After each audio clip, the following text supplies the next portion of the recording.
Ini waktu pernah main ke rumahnya jam tato. Nah, gimana ceritanya nih? Tadi kan bilang nggak punya HP. Nah, kok bisa tahu jam tato?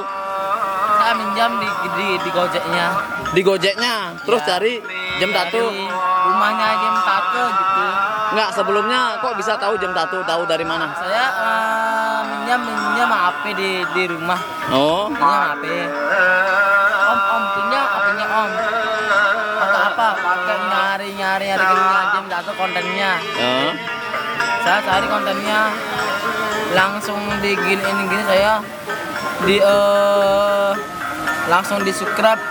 langsung subscribe. Ya. Oh, oke. Nah, terus pas ke rumahnya jam tato naik apa? Ojek. Naik ojek. Ya. Berapa bayar? 35. 35. Di mana rumahnya jam tato? Maron.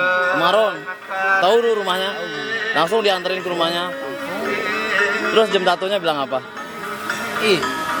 Joh lagi main lari Oh. Masa? dia anak pengapain murah aja jam tato. Pengapain murah aja jam tato.